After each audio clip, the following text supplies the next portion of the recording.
Hello humankind, hope you all are fit and fine. The Phytoplankton Academy welcomes you all and आज हम discuss करेंगे previous year questions related to atmosphere and ozone layer. ये आपको पता होना चाहिए कि हम 1200 प्लस PYQs की जो सीरीज़ कवर कर रहे हैं उसी को आज हम कंटिन्यू करेंगे। फर्स्ट क्वेश्चन है which is the lowest layer of atmosphere. Atmosphere की सबसे लोवेस्ट लेयर कौन सी है? ऑलरेडी इनसे रिलेटेड कंटेंट हम कवर कर चुके हैं, लेकिन मैं थोड़ा सा आपको समझाती हूँ टू सॉल्व दिस क्वेश्चंस। देखिए ये हमारी अर्थ है, ओके ये अर्थ की सरफेस हुई।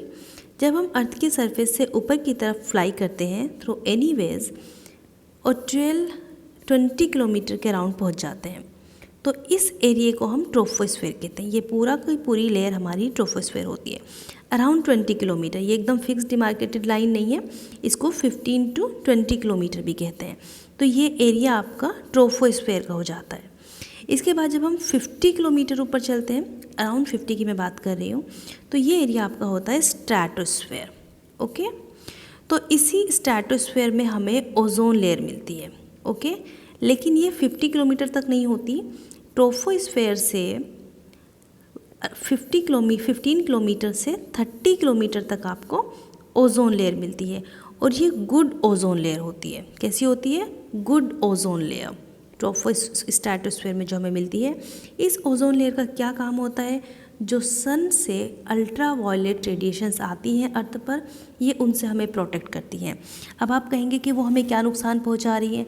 सनलाइट से जो अल्ट्रा वायलेट रेडिएशन सन में होती है, उसमें 3 तरह की अल्ट्रा वायलेट रेडिएशन होती है, जिसमें से एक होती है UVA ultraviolet radiation A, एक होती है UVB ultraviolet radiation B and एक होती है UVC ultraviolet radiation C। तो ये B और C जो है ये बहुत ज़्यादा डेंजरस होती हैं। ये हमारी स्किन्स के लिए, इवन लीवर के लिए भी बहुत नुकसानदायक होती हैं, बट स्किन के लिए स्किन कैंसर कॉज कर देती हैं। ओके, तो इन दोनों रेडिएशन से हमें प्रोटेक्ट करने के लिए ओजोन लेयर कुदरत ने स्ट्रेटोस्फेयर में लगा दी है। ठीक है, ये हमने समझा। इसके बाद जो अगली लेयर होती है वो होती है मीजोस्फेयर, जहाँ पर आपको मीटियोर्स मिलेंगे। देन थर्मोस्फेयर, जहाँ पर रेडिएशंस होती हैं, सैटेलाइट्स होती हैं। ठीक है, और यहाँ थर्मोस्फेयर में ही आपको कारमान लाइन भी देखने को मिलती है। अगर आपने पढ़ा हो कारमान लाइन के बारे में तो ये आप याद रख सकते हैं। उसके बाद एक्सोस्फेयर में आपको स्पेसशिप्स मिलते हैं। ओके, तो इसका आंसर होगा troposphere. D would be your correct answer. ये क्वेश्चन आपका उत्तराखंड PCS में पूछा गया है 2016 में।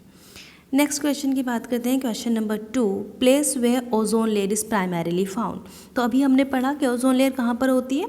स्ट्रैटोस्फेयर में। Option b would be the correct answer. Question number 3, maximum concentration of ozone is found in which of the following. Maximum concentration, देखिए यहाँ पे ट्रोपोस्फेयर भी दिया हुआ है। अगर यहाँ पर ट्रोपोस्फेयर होता और स्ट्रेटोस्फेयर नहीं होता तो हमें यही मानना पड़ता कि ट्रोपोस्फेयर में ओजोन लेयर होती है। लेकिन जब प्राइमरीली की बात करी है, मैक्सिमम कंसंट्रेशन की बात करी है, तो हम इसका सही आंसर स्ट्रेटोस्फेयर देंगे, क्योंकि जो मेजर पार्ट ओजोन लेयर का होता है वो स्ट्रेटोस्फेयर में होता है।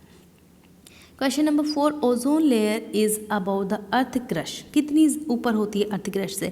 तो जैसा अभी हमने पिक्चर में देखा था कि ये हमारा अगर अर्थ हुआ और अर्थ से जब हम ऊपर की तरफ चलते हैं यहाँ पर, तो अराउंड 15 to 30 किलोमीटर तक हमें ओजोन लेयर मिलती है। ठीक है, अब ऑप्शंस के अकॉर्डिंग अगर हम देखें तो 50 किलोमीटर तो नहीं होती, 300 बिल्कुल नहीं, 2000 ये तो अजीब से ऑप्शन है। तो यहाँ पे D would be your correct answer. Okay, ये आपका RAS RTS 2012 का क्वेश्चन है। Next, which is responsible for ozone hole. अब शायद आपने ओजोन होल के बारे में पढ़ा हो, ऑलरेडी मैं अपने प्रीवियस कंटेंट में कवर कर चुकी हूँ, लेकिन फिर भी मैं आपको थोड़ा सा बताती हूँ। देखिए, अर्थ के ऊपर जो ये ओजोन लेयर बनी हुई है और हमें UV रेडिएशन से प्रोटेक्ट कर रही है, बेसिकली कुछ एरियाज़ में, स्पेशली अंटार्कटिका की अगर मैं बात करूँ, तो ऐसे एरियाज़ में इसकी जो लेयर है वो थिन हो रही है। मतलब कोई होल नहीं है कि यहाँ से कोई डायरेक्ट होल जा रहा है, वो लेयर थिन हो रही है, वो लेयर पतली होती है। जैसे इतनी मोटी लेयर थी तो वो पतली हो जा रही है। उससे क्या हो रहा है, जो अल्ट्रा वायलेट रेडिएशंस हैं वो आने में उनको कोई परेशानी नहीं हो रही, और ओजोन लेयर के पतला होने की वजह से, थिन होने की वजह से वो हमारी अर्थ सरफेस पर आकर जो ह्यूमन बींग्स यहाँ पे रह रहे हैं उनको नुकसान पहुँचा रही है, स्पेशली इन स्किन कैंसर ये कॉज कर रही है। तो इसका जो मेजर रीज़न है, बड़ा रीज़न है, वो है क्लोरोफ्लोरोकार्बन गैस। इससे रिलेटेड बहुत सारे क्वेश्चंस इवन अभी आपको CFC लिखा हुआ है, लेकिन फिर क्लोरोफ्लोरोकार्बन के नाम से पूछ लेते हैं क्वेश्चन। फिर इसमें पूछ लेते हैं कि क्लोरोफ्लोरोकार्बन के अंदर कौन सा मटेरियल, कौन सा मेटल ज़्यादा इंपॉर्टेंट है, तो यहाँ पे हम क्लोरीन की बात करेंगे। तो इस तरीके से क्वेश्चन पूछे जाते हैं। तो यहाँ पे which is the responsible, chlorofluorocarbon. Next, ozone protects the biosphere. Ozone biosphere को किस चीज़ से प्रोटेक्ट करती है, इंफ्रारेड से, अल्ट्रावायलेट से, ये अभी हमने डिस्कस किया। Next, harmful ultraviolet rays coming from the sun cause, ये क्या कोज करती हैं, skin cancer. Then ozone layer preservation day, अब जब ये इतना नुकसान कोज कर रही हैं तो हमें इनको प्रिजर्व भी करना होगा, ओजोन लेयर को बचाना होगा किसी तरीके से। तो उसको प्रिजर्व करने के लिए एक डे हम सेलिब्रेट करते हैं, उसको ऑब्जर्व करते हैं ताकि अवेयरनेस क्रिएट हो, लोग इसके प्रति जागरूक हों, उनको समझ आए कि अल्ट्रावायलेट रेडिएशंस हमें नुकसान पहुंचा रही हैं, स्किन कैंसर लोगों में बढ़ता जा रहा है, तो इसके लिए हम क्या एक्शंस ले सकते हैं। तो बेसिकली अगर ग्राउंड लेवल की बात करें तो क्लोरोफ्लोरोकार्बन को हमें, क्लोरोफ्लोरोकार्बन जो गैस है उसको हमें कम करना होगा। और ये आपको कहाँ कहाँ पर मिलती हैं, आपके एसीज़ में, आपके जो फ्रिज होते हैं उनमें। तो इन सब का यूज़ हम कम करें या फिर हमें इसका कोई ऑल्टरनेटिव प्रोवाइड करें तो उससे हम इसको कम कर सकते हैं। तो ये सारे मेजर्स लेने के लिए, इसके बारे में डिस्कस करने के लिए हम एक डे को सेलिब्रेट करते हैं, that is ozone layer preservation day. और ये सेलिब्रेट होता है 16 सितंबर को। Okay. Next, formation of ozone hole is maximum, ये कहाँ पर है, वैसे तो ये सभी जगह देखने को मिल रहा है। होल का मतलब क्या हुआ, थिनिंग ऑफ ओजोन लेयर, लेकिन मैक्सिमम किस रीजन में मिला है, अंटार्कटिका में। ओके, तो option c would be a correct answer, ये भी आपका यूपीपीसीएस का। तो आपने देखा होगा कि यूपीपीसीएस में ज़्यादातर questions atmospheric layer, even ozone layer से पूछे गए हैं।